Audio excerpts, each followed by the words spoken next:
Muy buenos días, estamos en Abriendo Caminos una vez más.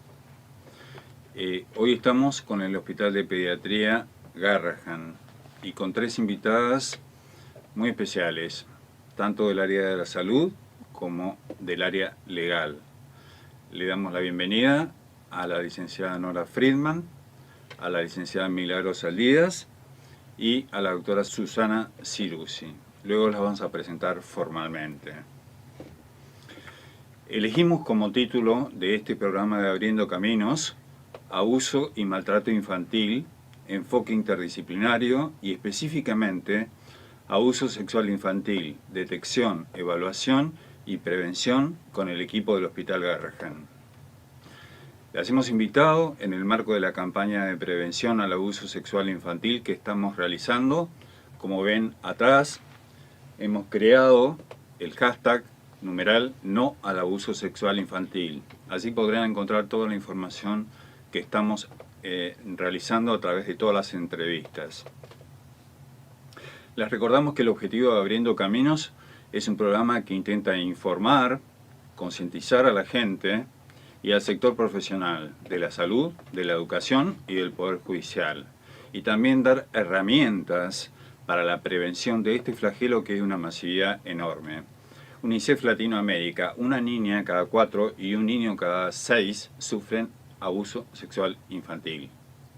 Les recordamos que estamos online por late931.com.ar. Además, este programa está siendo filmado y estará a disposición de todos en internet, en YouTube, en el canal de Abriendo Caminos. Agradecemos a todos los que lo hacen posible, a la producción de Noemí Cerrantes, Daniel Pereira, al control técnico Sebastián Gómez y a todo el equipo. Vamos a una pausa y después lo presentamos formalmente. Gracias. Bueno, estamos de vuelta en Abriendo Caminos y ahora sí vamos a presentar formalmente a nuestras invitadas. La doctora María Susana Cirusi, abogada de la Universidad de Buenos Aires, le agradecemos por venir. Es abogada especialista en Derecho Penal y en Bioética. Es doctora de la Universidad de Buenos Aires y es miembro del Comité de Ética del Hospital Garrahan. Y además integra la Dirección Asociada de Asuntos Jurídicos del Hospital. Licenciada Nora Friedman, gracias por venir. Y licenciada Milagros Saldías, gracias por venir. Ambas son psicólogas integrantes del Servicio de Salud Mental del Hospital de Pediatría Garrahan. Y recordando que el abuso sexual infantil, o ASI, como se llama, es ante todo un delito que está tipificado en nuestro Código Penal. Sin duda, el abuso sexual infantil es uno de los grandes problemas de la infancia. Es uno de los grandes desafíos que tenemos a resolver en este tiempo, en este siglo, junto con el maltrato infantil en todas sus formas. Y quizás lo bueno de hoy es que se ha juntado tanto el sector legal como el sector de la salud y que trabajan en equipo en el Hospital Garrahan. Así que creo que tenemos muchísimo para aprender y muchísimo para informar. Licenciada Nora Friedman, ¿qué es el abuso sexual infantil? Bueno, en principio el abuso sexual infantil es un tipo de maltrato. Como vos decías, existen otros tipos de maltrato, pero el abuso sexual en los niños y adolescentes es un maltrato realmente muy severo porque compromete, digamos, a toda la integridad del niño, la integridad sexual, y produce a veces efectos físicos, pero lo más importante que aparece son los efectos psíquicos a corto y largo plazo. Como vos decías, es un delito contra la integridad sexual, contra la libertad del niño, pero además es un flagelo social y además es un severo problema de salud. Digo flagelo porque va en aumento, digamos, a medida que se va visibilizando más el tema de esto de conocer lo que es el abuso, se va tomando más conciencia y por supuesto que hay más notificaciones, más denuncias de la gente, la preocupación de la gente por entender qué es ese tema y detectar en sus hijos o en sus familiares o en sus alumnos en caso de docentes es muy importante. Es fundamental saber que la responsabilidad en el caso del abuso es el 100% del abusador. Digamos, este mito que a veces se escucha de las niñas adolescentes lolitas que son provocadoras y seducen, realmente es totalmente erróneo. Digamos. Vuelvo a decir, la responsabilidad siempre es del adulto. ¿En qué consiste el abuso? A grandes rasgos es una relación donde existen contactos sexuales o relaciones que pueden no ser físicas entre un adulto y un niño o un adolescente. Digo niño, pero siempre se entiende que puede ser niña, adolescente, varón o mujer. El tema es que este adulto que comete este delito es consciente de lo que está haciendo por un lado y tiene poder y tiene autoridad sobre el niño. Eso es muy importante saberlo, porque a veces el niño se puede sentir culpabilizado y hay que explicarle que realmente él no lo produjo, no lo insinuó y no lo quiso, sino que fue producto de este adulto. Este adulto, ¿qué es lo que busca? Busca su propia satisfacción sexual y al niño lo trata como un objeto. Es importante comprender que la mayoría de los casos de abuso infantil se dan en forma intrafamiliar.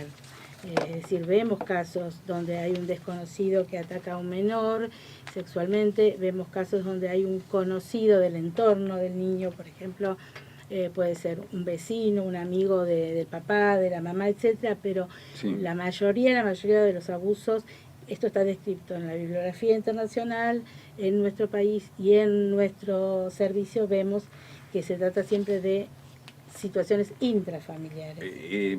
Acá te quiero pedir que esto se lo digas, cuál es la cámara a la gente y también al sector educativo, al que después nos vamos a referir con Milagros Salidas, respecto a que quizás la problemática que hasta ahora y con todas las entrevistas que hemos hecho, vimos esta situación de que justamente la gran mayoría de los casos es intrafamiliar, por lo cual el sistema docente es que cobra tanta importancia.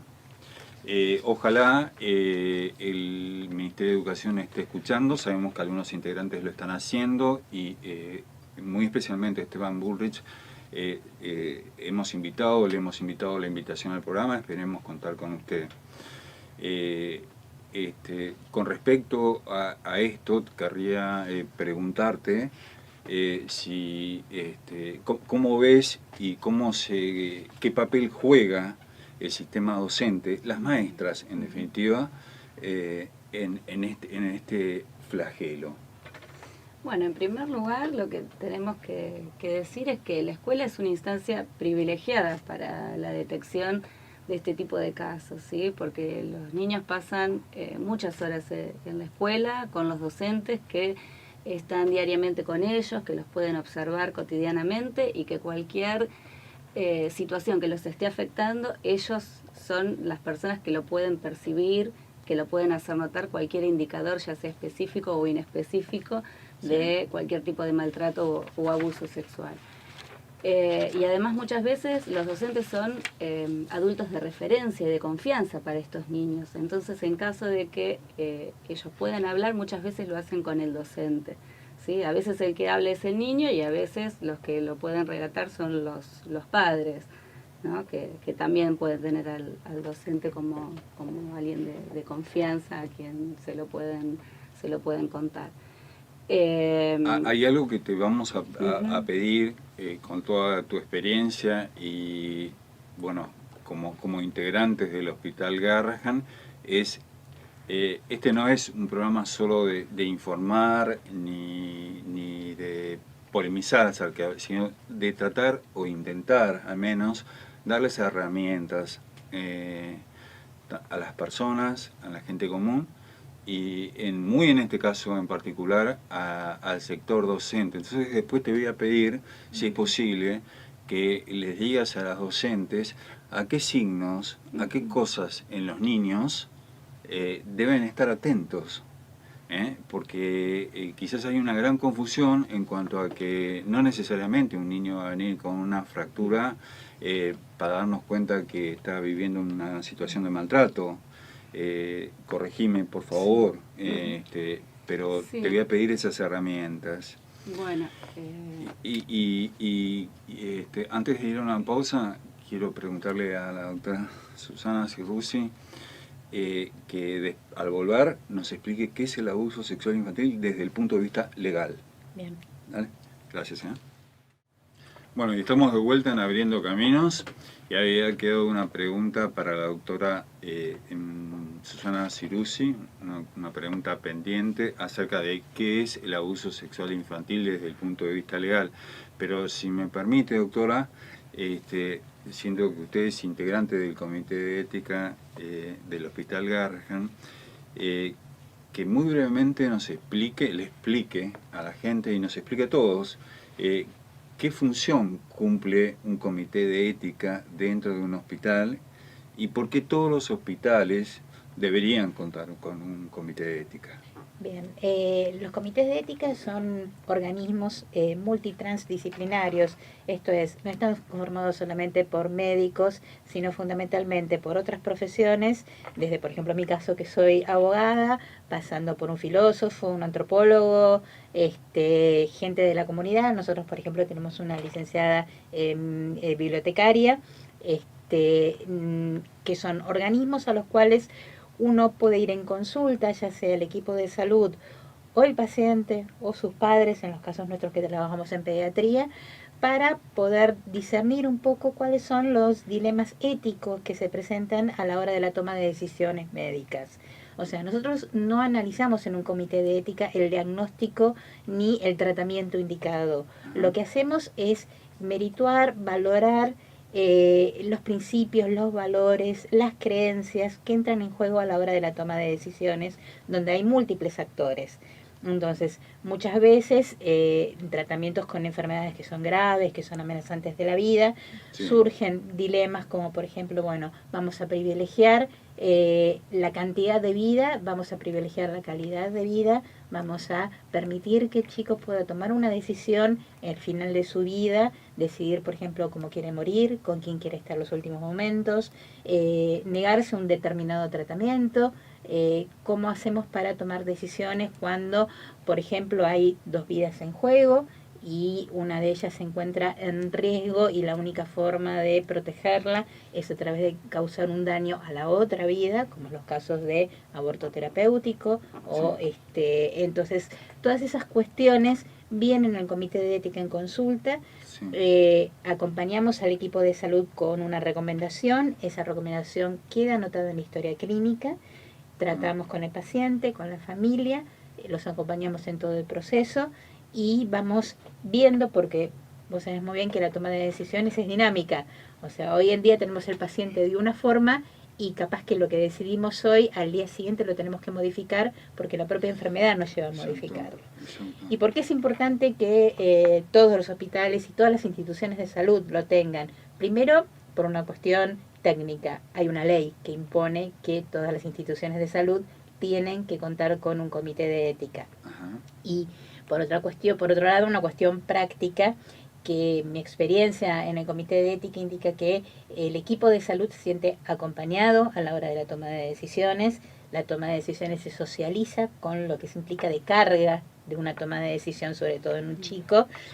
La familia también se siente acompañada y se siente escuchada, y los chicos también sienten que estamos a su lado, y es más, muchas veces son ellos hoy en día que la tecnología permite que pacientes que antes morían muy jovencitos, hoy en día lleguen a edades cuasi adultas, ellos mismos empiezan a tomar predominio a la hora de tomar las decisiones, y ellos mismos a veces exigen a nosotros ir pensando nuevas estrategias. Excelente la información que nos estás dando y la explicación, y entonces les recordamos que es una ley que haya un comité de ética, porque también para los médicos significa un gran alivio el poder compartir decisiones que son tan difíciles de tomar muchas veces.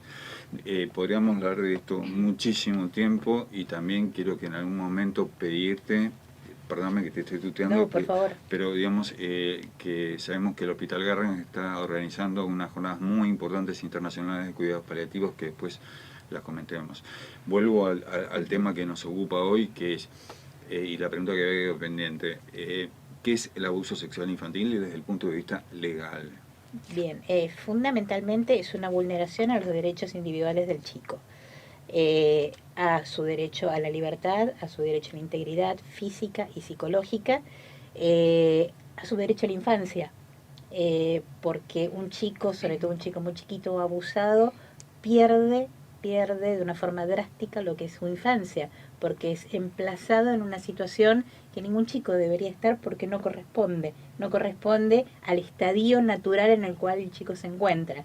Es también un delito, además de la vulneración de los derechos, es un delito, se trata de una situación de abuso sexual con penetración, o sea, de lo que técnicamente se conoce como una violación, Sí. como es un delito el tocamiento, el manoseo, las exhibiciones obscenas, o sea, poner un chico frente a una pantalla de televisión para ver una película porno, que en cuestión de un adulto sería su derecho individual a poder asistir a la pornografía, en un chico eso va alterando, si es lo que se llama, desde el punto de vista técnico, legal, corrupción de menores.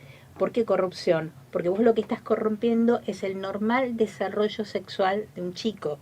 Un chico a la edad de 4 o 5 años no ve pornografía, la verá cuando tenga 18, 19, que es la edad en que, pero a los 8, 7 años juega con muñecas, o con soldaditos, o con autitos. No tiene que ponerse en situaciones que tienen que ver con conductas adultas. Y te interrumpo un sentido para decir, vos dijiste que es un delito. Ahora, este delito, y para toda la gente, corregime por favor, o sea, está tipificado en nuestro Código Penal, ¿es correcto? A ver, nosotros lo que tenemos en el Código Penal está tipificado, por un lado, lo que es todas las situaciones de abuso sexual, Sí. desde aquellas simples, como son los tocamientos, hasta las cuestiones de penetración, como es la violación. La corrupción de menores está tipificada, la prostitución, no la prostitución en sí como delito, sino someter a alguien a la prostitución contra su voluntad, o sea, lo que sería técnicamente el rufianismo o el prosenitismo, eso está también tipificado. Además está la ley de violencia intrafamiliar, que regula todas estas cuestiones, y está la ley de violencia de género, donde también, cuando violencia contra la mujer se la conoce más comúnmente, donde también están tipificadas algunas de estas conductas. Lo que sí me gustaría hacer una pequeña aclaración que creo que es fundamental. Sí. Una cosa es la interacción desde el punto de vista estrictamente legal, después Nora lo va a decir mucho más desde el punto de vista psicológico, pero una cosa es la interacción entre adultos que somete a un niño y otra es la interacción entre dos niños, ¿sí? O dos jóvenes, donde Ajá. también se pueden dar conductas de maltrato y de violencia. ¿Por qué hago esta diferencia? Porque como bien dijo Nora, en los casos de adulto, la responsabilidad es del adulto. Adulto y niño, adulto y joven, la responsabilidad es del adulto. Sí. Niño, niño, joven, joven, ambos son víctimas. Tanto el que hace del perpetrador como aquel que recibe el daño. ¿Por qué hago esta diferencia? Porque hay que tratarlos como víctimas. O sea, un niño o un adolescente que provoca actos de violencia es una víctima probablemente familiar, una víctima del propio sistema, y hay que tratarlo como tal. Entonces, esa diferencia es fundamental a la hora de darle el enfoque interdisciplinario que se le tiene que dar al tema. Bueno, vamos a retomar la pregunta que había quedado pendiente, y más que nada las sugerencias al sector docente de a qué signos deben estar atentos. Y acá el sector docente, corríjanme ustedes que son las expertas, es relevante en todas las áreas, como la educación es relevante en todas las áreas, pero como vos decías, Nora, digamos que la gran mayoría de los casos de abuso sexual infantil se produce dentro de las familias, ¿es correcto? Sí. Entonces, y que esto por diversos mecanismos que después les vamos a pedir que nos aclaren y nos expliquen un poco para que se pueda llegar a entender, como ocurre dentro de las familias, se oculta y se encubre, digamos.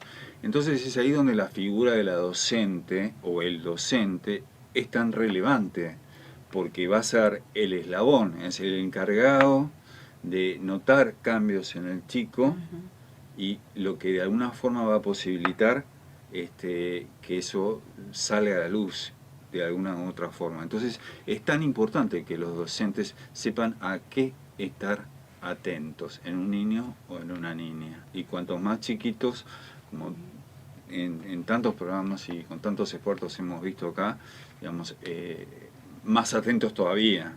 ¿Por qué? Porque no pueden hablar. Y los que aprendieron a hablar, muchas veces no hablan. Entonces, a las dos les pregunto, o sea, ¿a qué estar atentos? A los docentes. Los demás no hablan la mayoría de las veces. Yo quería como comentar la importancia de los docentes, porque son los que pueden ser más objetivos, digamos, con respecto a lo que ven, porque lo que pasa en el caso de las mamás, si el abusador, por ejemplo, es un papá, un padrastro, una pareja de ella, un tío, etcétera, están involucradas emocionalmente y ven y no ven, es decir, eso se llama negación o renegación. Quiere decir que lo que ven después les causa tanta angustia que inmediatamente lo transforman en que no existe. Es decir, si no lo pienso o no lo digo, no existe. ¿Esto le pasa a los otros integrantes de la familia? De la familia. Entonces, por eso es privilegiada la docente, porque está, ahora Pili lo va a explicar también, o sea, está permanentemente con los chicos todos los días, como que puede observar muchas cosas, pero además no está tan involucrada emocionalmente como la propia mamá, que a veces puede negar la situación y a veces, lamentablemente, puede ser hasta cómplice de su pareja, ¿sí? Si me permiten agregar, muchas veces la mamá también, lo que pasa es que viven en una situación de sometimiento también tan grande, o de necesidades básicas insatisfechas, que necesitan de esa persona, de ese familiar, por ejemplo, para poder seguir viviendo en el lugar donde viven, o para poder seguir comprando los alimentos. Muchas veces esas situaciones también hacen que las mamás se encuentren muy difícil, una situación muy difícil para denunciar o comunicarlo de algún modo. Digamos, acá lo que quiero traer a cuenta, que me parece tan importante, es como explicó el doctor Norberto Garrote y el doctor Eduardo Rodríguez Garín, es que cuando hablamos de abuso infantil no estamos hablando de una enfermedad congénita donde un niño nace con un determinado problema que a veces es de tan difícil resolución o imposible. Es un niño que nace, una niña que nace normalmente y es atacado y luego se produce un trauma, donde se produce el daño y se produce una enfermedad. Y que esa enfermedad, como ellos nos explicaron también, va a durar toda la vida. Y que hoy hasta en las imágenes cerebrales se puede ver los daños provocados. Entonces, más allá de cualquier situación que esté pasando a la familia, tiene que saber esto, porque el hecho de no denunciarlo, y después preguntamos la parte legal, sabemos que las denuncias se denuncian aproximadamente el 10% de los casos. Entonces, esto lo tenemos que corregir de alguna forma. Vuelvo a lo que te pedí al principio, que es a las docentes. A ver, están en el aula, están los niños, están las niñas, y que los conocen tanto porque están en el día a día, porque comparten tanto tiempo. ¿Qué tipo de cambios observan o deben estar atentas a observar? Lo primero que deben observar, lo más importante, es esto que decíamos al principio, el relato. Cuando el niño o adolescente puede relatar que ha vivido alguna situación de abuso o de malos tratos. Después están los signos físicos, ¿sí? Que pueden ser lesiones externas, que están a la vista, puede ser, si es un adolescente, incluso hasta llegar al embarazo, puede ser chicos que tengan alguna dificultad para moverse, cosas evidentes, ¿no? Físicas. Después están los cambios psicológicos, que también van a depender, bueno, del momento evolutivo por el que ese chico está pasando, de cuestiones personales y de los adultos también que los protejan, como vos decías antes, ¿no? Bueno, hay un familiar que esté al tanto, que lo pueda ayudar, que es un adulto protector o no. Por eso esto que los docentes tienen que estar tan atentos. Y las cuestiones que se pueden observar en el aula son, bueno, dificultades para prestar atención, para sostener cualquier tipo de actividad, los chicos que se encuentran de repente más retraídos, más ensimismados, que están perdiendo el contacto con sus pares, con sus compañeros, que les cuesta integrarse. Esto cuando son cambios, ¿no? Cuando Sí. no es un niño o un adolescente que ha sido siempre así. Después hay otras cuestiones como todo lo que tenga que ver con el rendimiento académico, ¿no? Que le empieza, bueno, a ir mal, esto de que no puede presenciar las clases, de que muchas veces faltan. Cuestiones anímicas como, bueno, que estén más tristes, más nerviosos, más agresivos, ¿sí? Todo esto también es importante para tener en cuenta. También es importante aclarar que si bien estos indicadores son importantes y son indicadores inespecíficos de abuso sexual, no siempre quieren decir que lo que le esté ocurriendo a ese chico es un abuso sexual, ¿sí? Porque muchas veces también esto se puede malinterpretar y eso es Sí. importante poder tenerlo en cuenta. Pero digamos que si una docente o un docente ve esos cambios en la conducta de un niño o de una niña, debe prestarles atención. Debe prestar atención y es importante que se acerque a ese niño o a ese joven para ver qué le está pasando, ¿sí? Si hay un relato que es espontáneo, es importante, bueno, dejarlo al chico que pueda hablar espontáneamente. Hay que creerle en lo que está diciendo, no hay que corregirlo, no hay que poner en cuestión lo que está diciendo, hay que tratar de hacerlo en un marco de privacidad, de respeto, alentándolo a que esto lo pueda hablar con otra persona, que son instancias que lo van a ayudar, estas instancias de protección de derechos.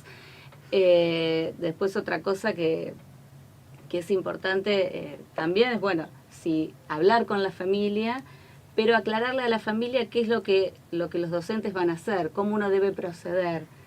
¿Sí? Entonces, si hay ayuda de la familia, es mucho mejor, se trabaja en conjunto, en red junto con la familia. Y si no, los docentes procederán a hacer lo que corresponde que ellos deben hacer. Sí, que para esto después tal vez Susana nos pueda ayudar un poquito con el tema de las leyes, pero hay guías de orientación educativa, hay guías. Yo estuve leyendo una guía que la verdad que está muy buena, que es la guía del gobierno de la ciudad, que es una guía de orientación educativa para el tema de maltrato infantil y abuso, y ahí está especificado los pasos a seguir, están las leyes, y la verdad que es muy importante para que los docentes puedan estar informados y además se puedan animar, porque esto también me parece que es algo muy importante, que el docente se pueda animar a hacerlo, que no tenga miedo, que no trabaje solo, ¿sí? Lo mismo que nos pasa a todos los profesionales, o sea, trabajar en red, trabajar en conjunto. Ningún docente debe hacer una comunicación solo, aislado, sino, bueno, primero hablar con la dirección del establecimiento, después con el equipo de orientación escolar, ¿sí? Y según la gravedad del caso, hay casos que ameritan hacer una intervención urgente y ahí entonces se va a hacer la comunicación a la Guardia Jurídica Permanente, que es el Consejo de Niños, Niñas y Adolescentes, y ahí se verán de qué manera procede esta guardia.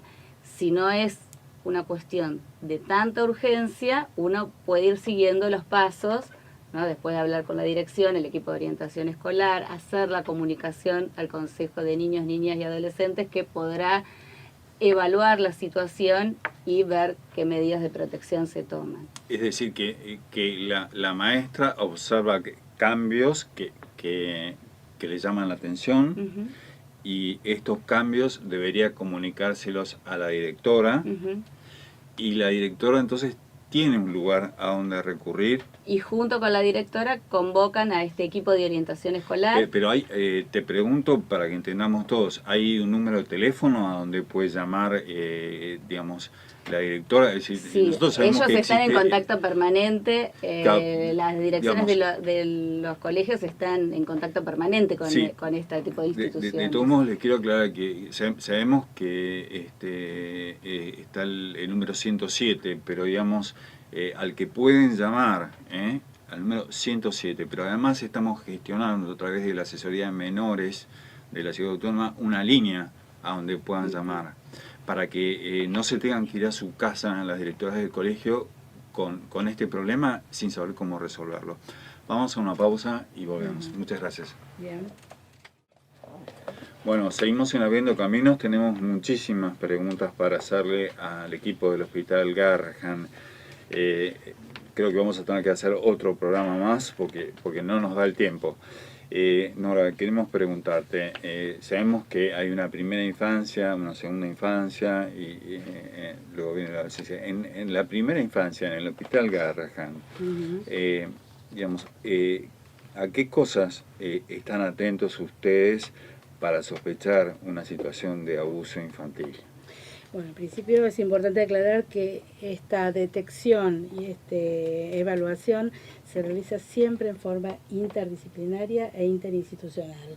Es decir, intervienen un pediatra, que es el que puede evaluar si merece la consulta, salud mental, servicio social, asuntos jurídicos muchas veces también, y se trabaja con la maestra, con las instituciones que pueden conocer al chico como otros profesionales, etcétera. Dentro de ese proceso que es la evaluación de un chico, ante la sospecha que trae el cuidador o quien fuera, se hace un estudio psicológico breve, digamos, porque después nosotros los derivamos a tratamiento o a una evaluación más profunda. Entonces, esta evaluación implica el juego, el dibujo, el relato, o sea, la parte que habla el chico, y la conducta, la que observamos nosotros y la que cuentan los padres. Es importante, digamos, ver en los chicos más chiquitos, como decía Milagros, pero en cuanto a, por ejemplo, el jardín de infantes, tanto, digamos, la maestra como la mamá o quien esté a cargo del chico, que observe y que escuche. Porque a veces los chicos dicen cosas que parecen totalmente inofensivas. Yo me acuerdo, por ejemplo, la doctora Giberti muchas veces insiste en decir que los chicos dicen: mamá, el tío me molesta. Ah, te molesta, qué sé yo, te hará, no sé, cualquier cosa.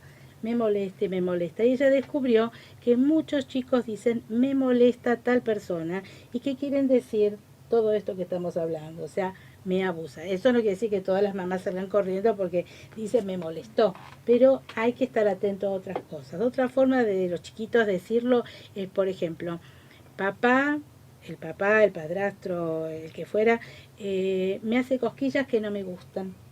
Porque claro, el abusador, digamos, no es que obliga al chico de una forma violenta en general. A los más chiquitos los seduce, les promete cosas, o los amenaza, le dice que no cuentes esto. Entonces dice: me hace cosquillas que no me gustan. La mamá tiene que decirle: ¿cómo te hace las cosquillas? Hacémelas a mí.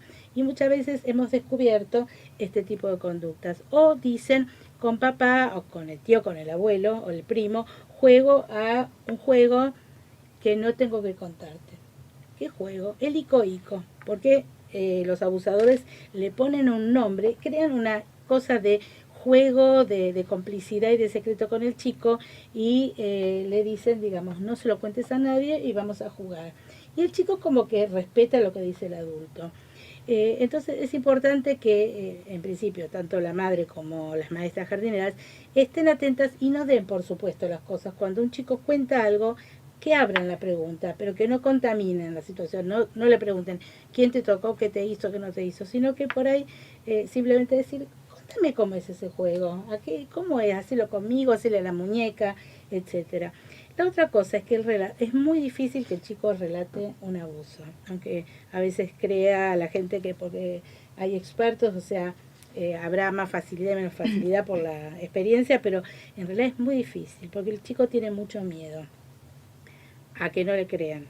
Es lo fundamental, lo más importante, que lo hace sufrir a un chico es que la mamá o un familiar no le crea lo que está contando, cuando es tan grave. El otro tema que lo fundamental en el abuso es la traición.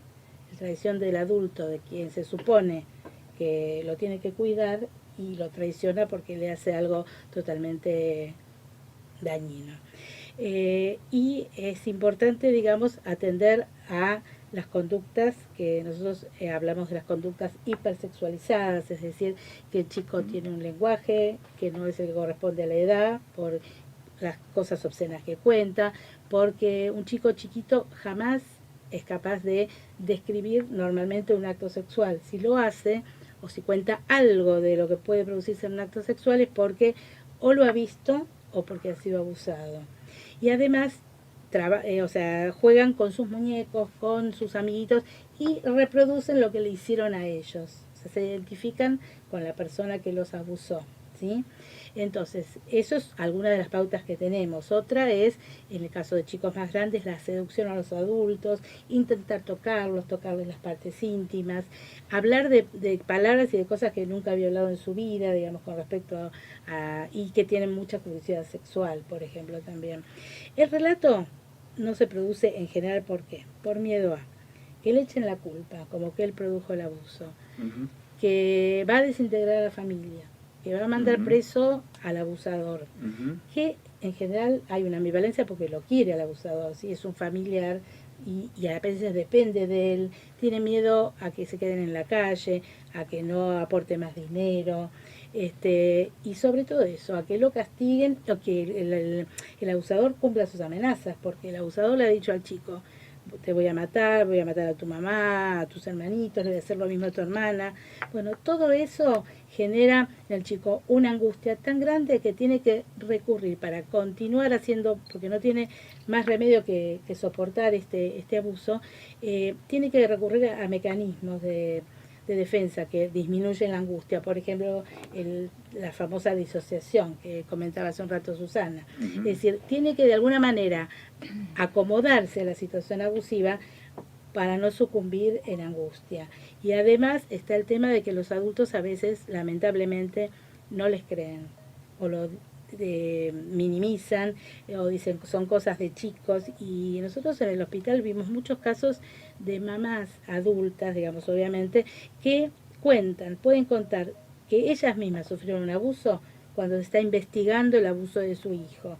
Inclusive hay terapeutas de adultos que relatan que sus pacientes mujeres no han contado nunca en su vida que fueron abusadas, ¿sí? O sea que es muy importante por eso estar atentos a todos los indicadores que puede dar un chico, digamos, en el juego, en la conducta, si se lo hace a otros chicos, por ejemplo, en el juego con los muñecos. Es una atención que normalmente tienen las mamás, pero como que hay que desarrollar un poco más esta atención de estar pendientes, digamos, sin estar obsesionados, ¿sí? No, está claro, pero qué importante el mensaje que le estás dando como integrante del Hospital Garrahan al sector de salud, que deben estar atentos, deben buscar, deben sospechar, deben tener en cuenta los diagnósticos. Y claramente al Poder Judicial están escuchando que un niño no puede hablar por estos mecanismos, pero básicamente porque tiene miedo, así que hay que encontrar otra forma. Ahora, Susana, te vamos a pedir, queremos agradecer profundamente al juez federal Rosansky, que es uno de los jueces más comprometidos en la Argentina, que fue el que instaló las cámaras Gesell acá, y con lo cual se posibilitó evidenciar muchas situaciones de abuso infantil. Susana, desde el punto de vista legal, te quiero hacer una pregunta que es, por un lado, ¿por qué se produce tan bajo porcentaje de denuncias? Por eso hablar de cifras, como dijimos al principio, que UNICEF habla de una niña cada 4 y un niño cada 6, es un número, evidentemente, de una masividad enorme, pero también sabemos que se denuncian solamente el 10% de los casos. Y por otro lado, sabemos que si bien en el sistema judicial argentino en un inicio se toman determinadas medidas con relativa rapidez, después en la resolución del tema parece que hay cosas que no funcionan demasiado bien, ¿no? ¿Es correcto? Sí, en primer lugar, un poquito para que le quede claro el tema de las famosas líneas, a dónde llamar, me parece que es importante desde ya. esto remarcarlo. Hay 3 líneas fundamentales que son la 137, que pertenece a la Oficina de Violencia Doméstica, que depende de la Corte Suprema de la Nación, la línea 102, que es para los casos de maltrato y abuso específicamente de los chicos, y la línea 144, que es la de violencia de género. Estas 3 líneas, lo ideal que uno podría proponer a las autoridades es unificarlas, o sea, que haya un solo número sencillo de recordar para poder denunciar absolutamente todas las situaciones presuntas de violencia, abuso o maltrato. Eso sería lo ideal, digamos, para no dispersarnos. Es decir, una maestra, del colegio, de la escuela, un vecino pueden, llama al 102, por ejemplo, y reportan una situación dando... Estoy notando algo. Inclusive las denuncias no se da a conocer quién es el denunciante. Digamos, hay una protección hacia al denunciante, obviamente, salvo cuando se trata del equipo de salud o de las maestras, los funcionarios públicos. Pero en los casos, bueno, de personas individuales, un vecino preocupado, pero digo, una de las cosas que más conspiran contra esta, yo la categorizaría como patología social, porque no nos olvidemos que además estamos insertos en una sociedad violenta, o sea, la violencia hacia los chicos no viene por ósmosis, volando por el aire, sino que además responde a un parámetro social que se está dando muy marcadamente, que es la violencia dentro de la sociedad. Entonces, la falta de involucramiento, de corresponsabilidad social, como lo mencionaba el doctor Zaffaroni en alguno de sus fallos, es algo que conspira contra la protección de las personas que sufren violencia. Entonces, necesariamente por una cuestión de solidaridad social, porque somos todos miembros de la sociedad, necesitamos que la gente se involucre en estas situaciones, no mirar para hacia el costado y no meterse. Entonces, todos tenemos miedo, obviamente, y nadie está pidiendo héroes en esto, pero sí que, teniendo en cuenta la protección propia, uno pueda informar estas situaciones, charlarlo con alguien, inclusive convocar a quienes sepan que se dedican a estas cosas, como para visibilizar el tema. Lo peor que podemos hacer es ponerlo bajo la alfombra, creo que esto es fundamental. Y con respecto a mis colegas, digamos, al Poder Judicial, una de las cosas que yo recuerdo un sociólogo norteamericano decía que uno está mucho más seguro en el Central Park a las 10 de la noche solo que en su casa a la misma hora con su familia. Y creo que esto es importantísimo tenerlo en cuenta. ¿Por qué? Porque el Poder Judicial no está acostumbrado a tratar personas. El Poder Judicial trata casos. Y los casos suelen ser papeles. No tienen la inmediatez que tenemos, por ejemplo, el equipo de salud, que tenemos al paciente al lado y tenemos el drama visto en directo, ¿sí? Y los jueces, los abogados, tenemos la mentalidad de la ley, que la ley es rígida, es estructurada, donde yo siempre la comparo con esos juegos, a la gente joven no va a saber de qué estoy hablando, pero los más viejos sí, esos juegos que había de encastre cuando éramos chicos, de formas geométricas, que uno obviamente el cilindro iba en el cilindro y el triángulo en el triángulo. Bueno, la situación real hay que encajarla. Cuando es la ley, ¿sí? Es el cilindro en el triángulo. Y no siempre encaja. Y esto para el Poder Judicial es disturbante totalmente. Va contra su mentalidad, ¿sí? Entonces, el Poder Judicial trabaja sobre casos y sobre pruebas. Y muchas veces pasa, como contaban las chicas, que por ahí son abusos que son antiguos y que surgen después o espontáneamente en una conducta por un dolor de cabeza, un síntoma inespecífico, me duele la panza, me duele la cabeza, y surge, o esta mamá que a raíz del hecho de violencia sobre su hijo se anima a contar un hecho de violencia que ella sufrió. Entonces, por un lado está esta cuestión de la prueba, que se hace muy difícil, es cierto, donde además no tenemos ni a los jueces ni al Poder Judicial, aún a pesar de los esfuerzos tanto de la doctora Hayton como de la doctora ya fallecida lamentablemente Carmen Aijibay, que hicieron muchísimo por este tema, muchísimo, inclusive crear la OVD, la Oficina de Violencia Doméstica. Cuesta, digamos, poder ver cómo el Poder Judicial responde rápidamente frente a estas situaciones, lo cual lleva a la revictimización, porque caso no resuelto o caso donde no hay una sanción al perpetrador, revictimiza a la víctima.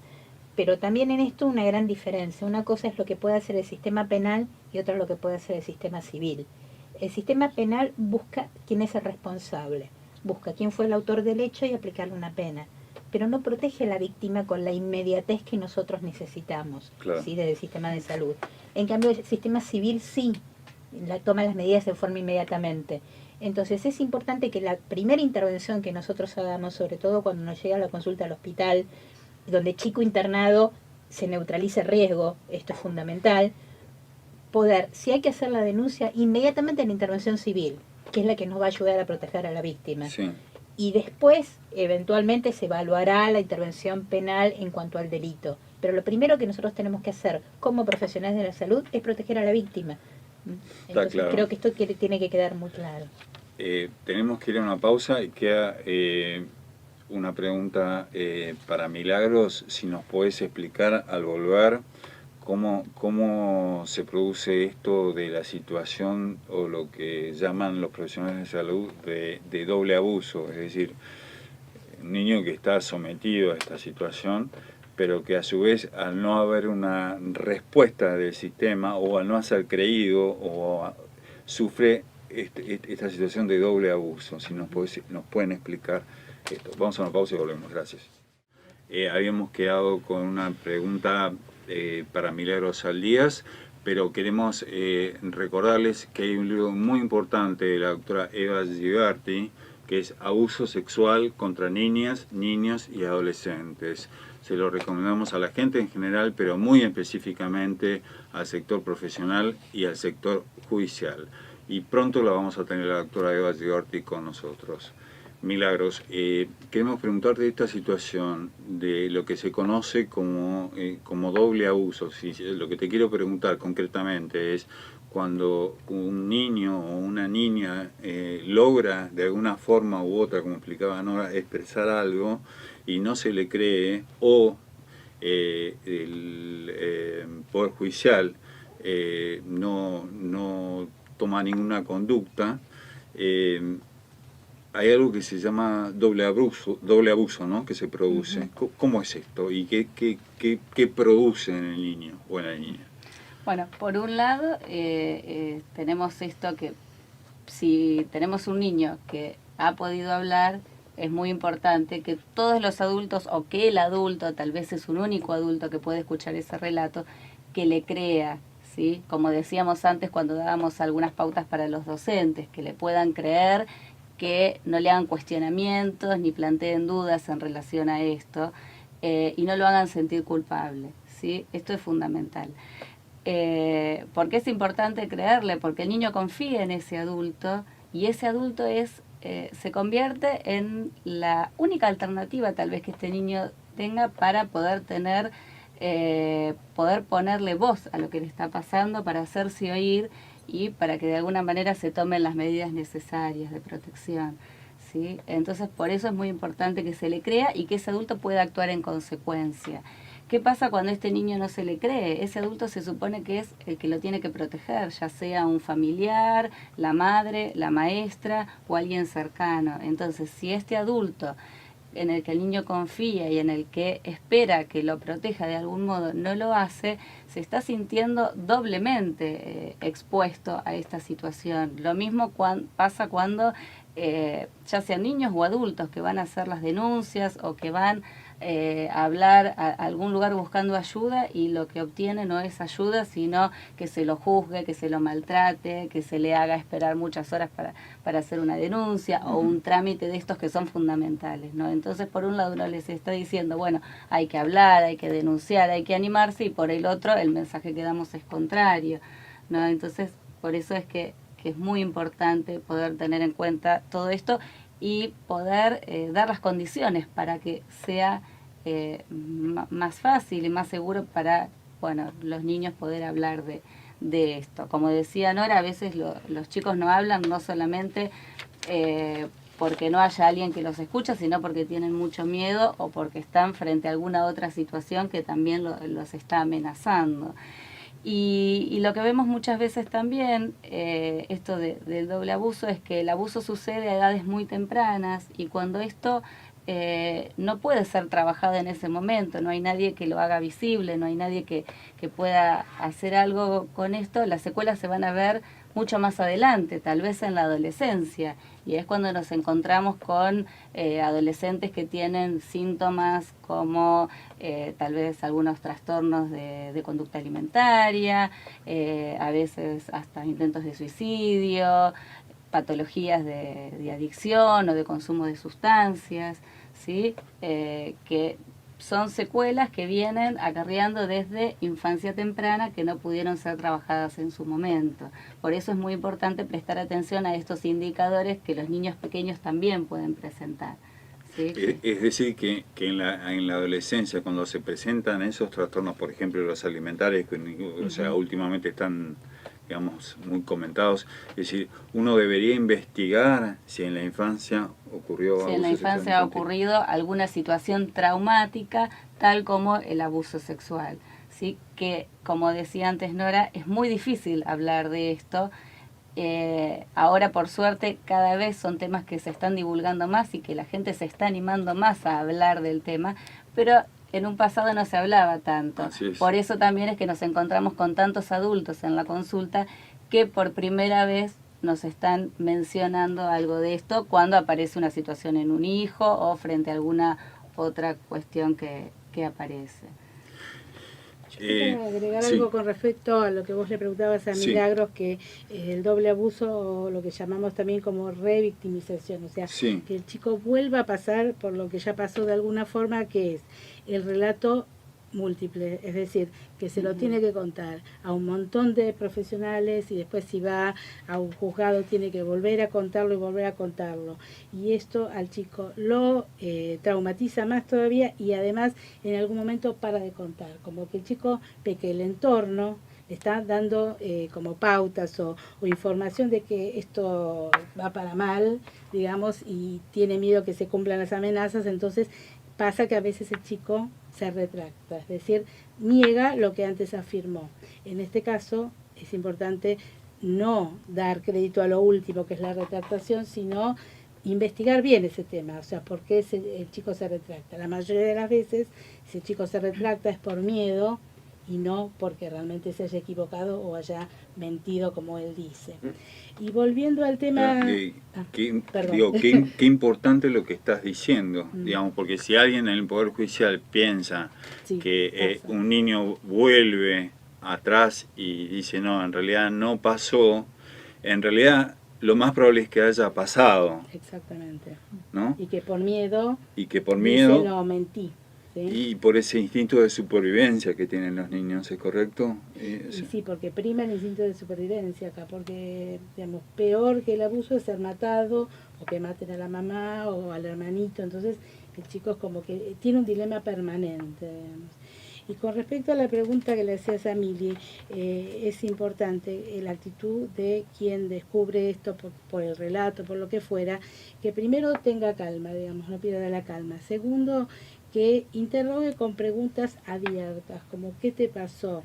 Darle confianza, no inducir o contaminar el discurso del chico diciéndole enseguida, las mamás empiezan con una catarata de preguntas, ¿qué te hizo? ¿Quién te lo hizo? Y el chico se llena de miedo y además se confunde, más si es chiquito. Y la otra cosa que hacen muchas mamás por la desesperación que les agarra es lo siguiente, lo revisan al chico, empiezan a mirarlo, a revisarlo y hacen como de médicas y en realidad tampoco es bueno, el chico no tiene que ser revisado 500 veces, ni menos por una mamá que no entiende lo que está viendo y a veces se confunde y puede ver lo que no existe, digamos. O sea, las mamás tienen que tener esta actitud, digamos, de poder escuchar, de brindar un espacio, pero el espacio en realidad no tiene que crearse cuando aparece el problema, en realidad tiene que haber en las familias, eso sería como un consejo global, un espacio de comunicación y de confianza permanente, digamos, para que el chico no solo se le hable el día que se le va a explicar qué es el abuso sexual, sino tiene que haber un intercambio permanente para que esto no asuste a los chicos, porque también hay que saber cómo decírselos, porque podemos lograr un efecto contrario o no deseado, que es que los chicos se asusten y le tengan miedo a todas las personas. Entonces hay que encontrar y aprender y hacer campañas y publicidad para que las mamás, los papás, los familiares, los maestros sepan cómo hay que prevenir a los chicos, que sepan que el abuso sexual existe, pero que no lo hacen todas las personas, no son todos abusadores, ¿sí? Eso es fundamental. Disculpame, Alejandro, si me dejas agregar una cosa que crees muy importante, Sí. que es el hecho del valor de la historia clínica con respecto a los pacientes. Sí. ¿Por qué cuento esto? Nosotros, recuerdo uno de los casos que tuvimos de una chiquita que había sido abusada y luego quemada por su perpetrador en la provincia de Buenos Aires, que la abandonó pensando que estaba muerta, la nenita sobrevivió, la derivaron a nuestro hospital, y de a poquito se fue construyendo un vínculo de mucha confianza con la adolescente, con los papás. Tenía una familia muy continente, se trataba en este caso de un abuso sexual por un extraño, no era intrafamiliar, Ajá. y de a poquito se fue, por indicación, digamos, de la dirección jurídica, anotando en forma textual en la historia clínica cada uno de los comentarios que muy de a poquito la nena iba haciendo con el médico con el que había desarrollado una gran confianza. Textual, con las propias palabras utilizadas sin cambiar un punto y coma, inclusive cuando utilizaba alguna mala palabra, se quedaba plasmado en la historia clínica. ¿Por qué hago este hincapié fundamental? Sí. Porque esa persona fue detenida gracias al relato que hizo la nena, sí, y a la descripción, fue juzgada, está en este momento, porque así como hablamos del lado, digamos, malo de toda esta cuestión, del lado bueno, Por está supuesto. en este momento cumpliendo con una pena de 30 años de prisión.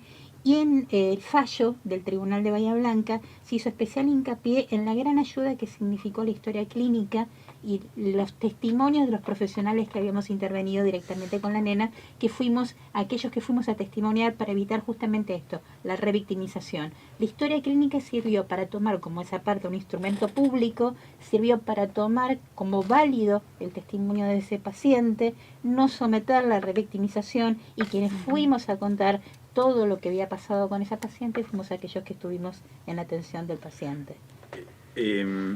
Ahora que decís esto, y yo me voy a tomar 2 minutos y después les voy a decir un mensaje para ustedes, pero quiero que por favor repitas este mensaje para los profesionales de salud acerca de lo que significa la historia clínica como documento y como herramienta que le sirve al Poder Judicial para tomar una medida. Exactamente. ¿No es cierto? No solo dentro del ámbito hospitalario, sino en un ámbito que puede ser hasta privado, pero debe haber una historia clínica, ¿es correcto? Totalmente. A ver, yo sé que a los médicos no les gusta escribir, lo toman como un castigo, pero lo cierto es que el único instrumento, la única prueba por antonomasia de lo que se hace con el paciente es la historia clínica. Y esto sirve muchísimo, por eso es tan importante hacerla completa, hacerla con letra clara. Hoy en día con la historia clínica informatizada esto se facilita, sí, y relatar absolutamente todo lo que pasa con el paciente. No solamente el antibiótico que le indico cada 8 horas, sino además desde la relación que se tiene con los papás que por ahí algunos son más querulantes que otros, por ahí están más enojados que otros, las reacciones del paciente, el estado de ánimo, cómo se va desarrollando no solamente la evolución física en su enfermedad, sino fundamentalmente la adaptación o la resiliencia que tiene ese paciente a todo lo que le ha pasado. Todo eso debe quedar anotado en la historia clínica. ¿Por qué? Porque una vez que el juez recibe eso, le da un panorama de algo que le está contando lo que pasó, sin necesidad de una reconstrucción directa para revictimizar al paciente. Está clarísimo, clarísimo. Yo quería agregar, sí, si puede ser en relación a esto que estábamos hablando antes, sí, la importancia de lo que es la denuncia y lo que se puede hacer de manera legal para el psiquismo de un niño o de un adolescente que vivió una situación de abuso sexual. Sí. ¿Sí? Esto que por ahí no es lo mismo cuando la denuncia se hace que cuando no se hace, y esto ayuda a la elaboración de ese trauma, ¿sí? Para un tratamiento psicológico, para este proceso psíquico de elaboración de ese trauma, es muy importante cuando, no solamente cuando se le cree y sino cuando se puede hacer una denuncia y algo a nivel legal, ¿sí? Ya sea la denuncia, cuando sí, esto después, como explicaba Susana, hay una sanción para eso, ¿sí? Que este abuso tiene que ser sancionado de alguna forma, que no quede como que no pasa nada. Eso es muy importante, no solo a nivel legal, sino también para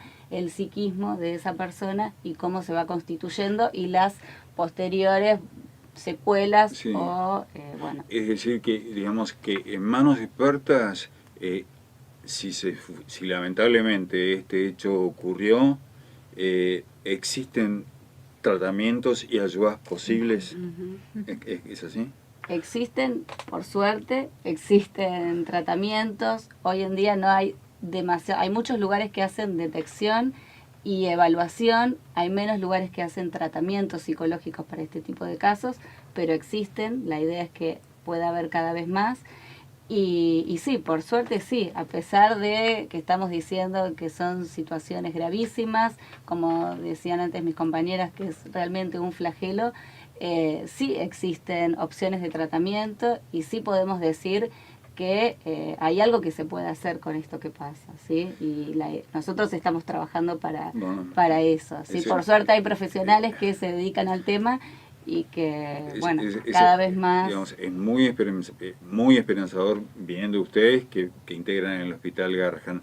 Yo les voy a pedir un mensaje a cada una, pero les pido un minuto para algunos agradecimientos muy específicos que tengo que hacer a toda la gente que está colaborando, que es a la APA, que es la Asociación Psicoanalítica Argentina, a la Asociación Argentina de Psiquiatría Infantil y en este caso muy particular a la jefa de psicopatología del Hospital Garrahan, la doctora Cérica Meléndez, a la Universidad de Buenos Aires, al Hospital de Pediatría Elizalde, al Hospital Alvear y ahora bueno se suma el Hospital Garrahan. Y algunas personas como la doctora Lía Rincón, el doctor Norberto Garrote, la licenciada Marcela Alberbe, Mónica Gruppi y Leticia Glosser, la presidenta de la APA, y el doctor Eduardo Rodríguez Garín. Y ahora sí, les voy a pedir un mensaje a cada una dirigido a la gente que tiene la posibilidad de estar con el equipo del Garrahan y al sector profesional. Sí, yo quería como destacar el tema de la prevención, digamos, el tema del abuso infantil sucede básicamente en la intimidad de los hogares.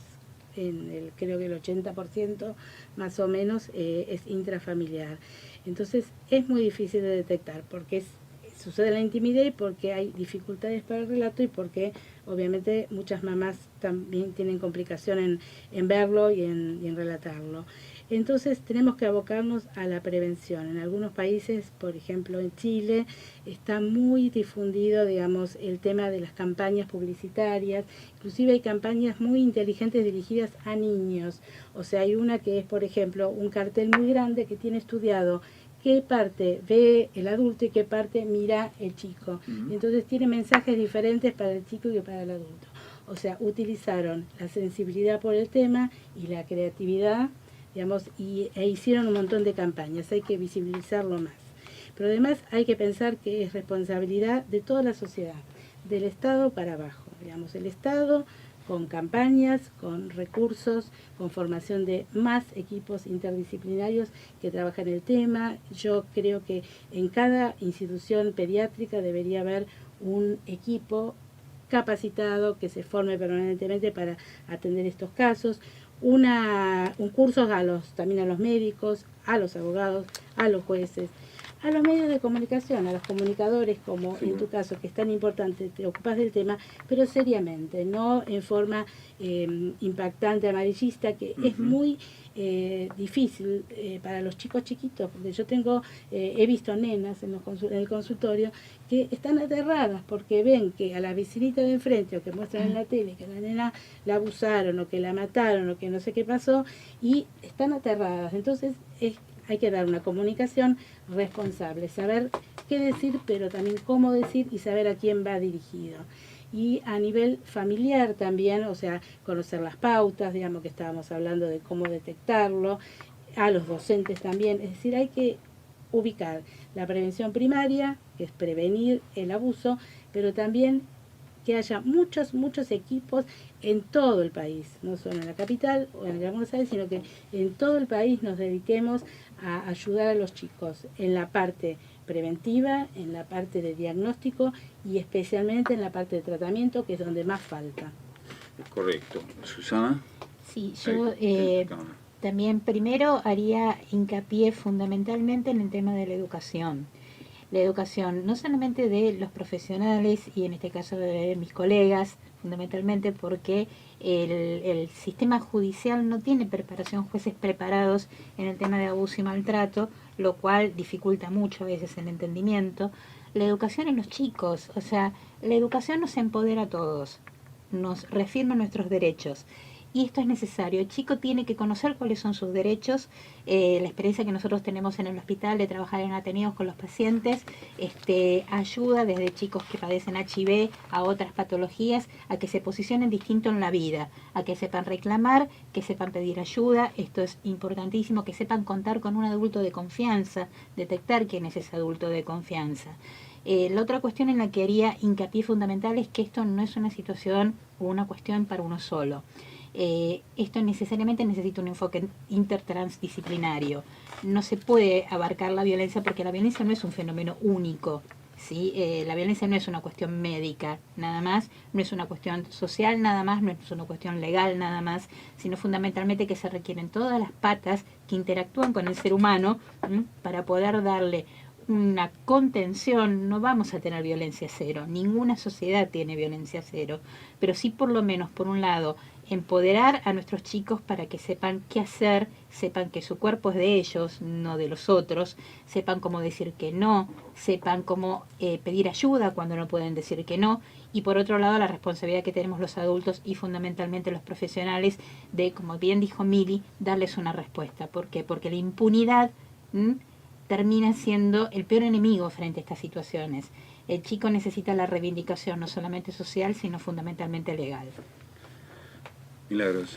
Bueno, en primer lugar me parece que es muy importante que la gente pueda denunciar, ¿sí? Que se animen a denunciar cualquier persona. Como dijimos antes, los adultos somos los que estamos preparados para darle voz a los niños que no pueden hablar. Eso me parece fundamental. Por otro lado, me parece muy importante la formación de los profesionales de todas las especialidades, ¿sí? Pero todos los que estamos sobre todo más relacionados con este tema, ¿sí? Ya sea que nos interese el tema y queramos trabajar en esto, o que no nos interesa y hay muchos profesionales que no están interesados, pero necesitan hacer un buen diagnóstico para poder después derivarlos a estos pacientes a un equipo especializado. Entonces me parece que todos debemos tener formación en este tema, porque como decíamos antes, es un problema de salud pública y es un problema social que nos afecta a todos. Y por otro lado, agregando un poco lo que decían mis compañeras, esto de un tema de educación, pero de educación de la sociedad, que es mucho más profundo, ¿no? Este tema de violencia que está muy generalizado y que se está transmitiendo, la verdad, de todos los puntos de vista. Entonces habría que empezar a buscar estrategias para eliminar este tipo de violencia. Yo tengo tiempo para agregar una cosa chiquitita, nada. Bueno, No, pero no con respecto a nuestro hospital en las particular. invitamos para hacer un nuevo programa. Las invitamos, espero que acepten. Nos vamos a despedir con una frase que nos mandó la Asociación Psicoanalítica Argentina de Douglas. Es más fácil crear niños fuertes que reparar hombres rotos. Creo que es una frase que dice todo lo que hemos hablado acá. Bueno, muchísimas gracias a ustedes. Muchísimas gracias al Hospital Garrahan. A toda la gente, muchísimas gracias por el apoyo por las redes sociales. Vimos que más de 200.000 personas han visto estas entrevistas. Gracias por el apoyo, ojalá les sea útil y que tengan un excelente día. Gracias.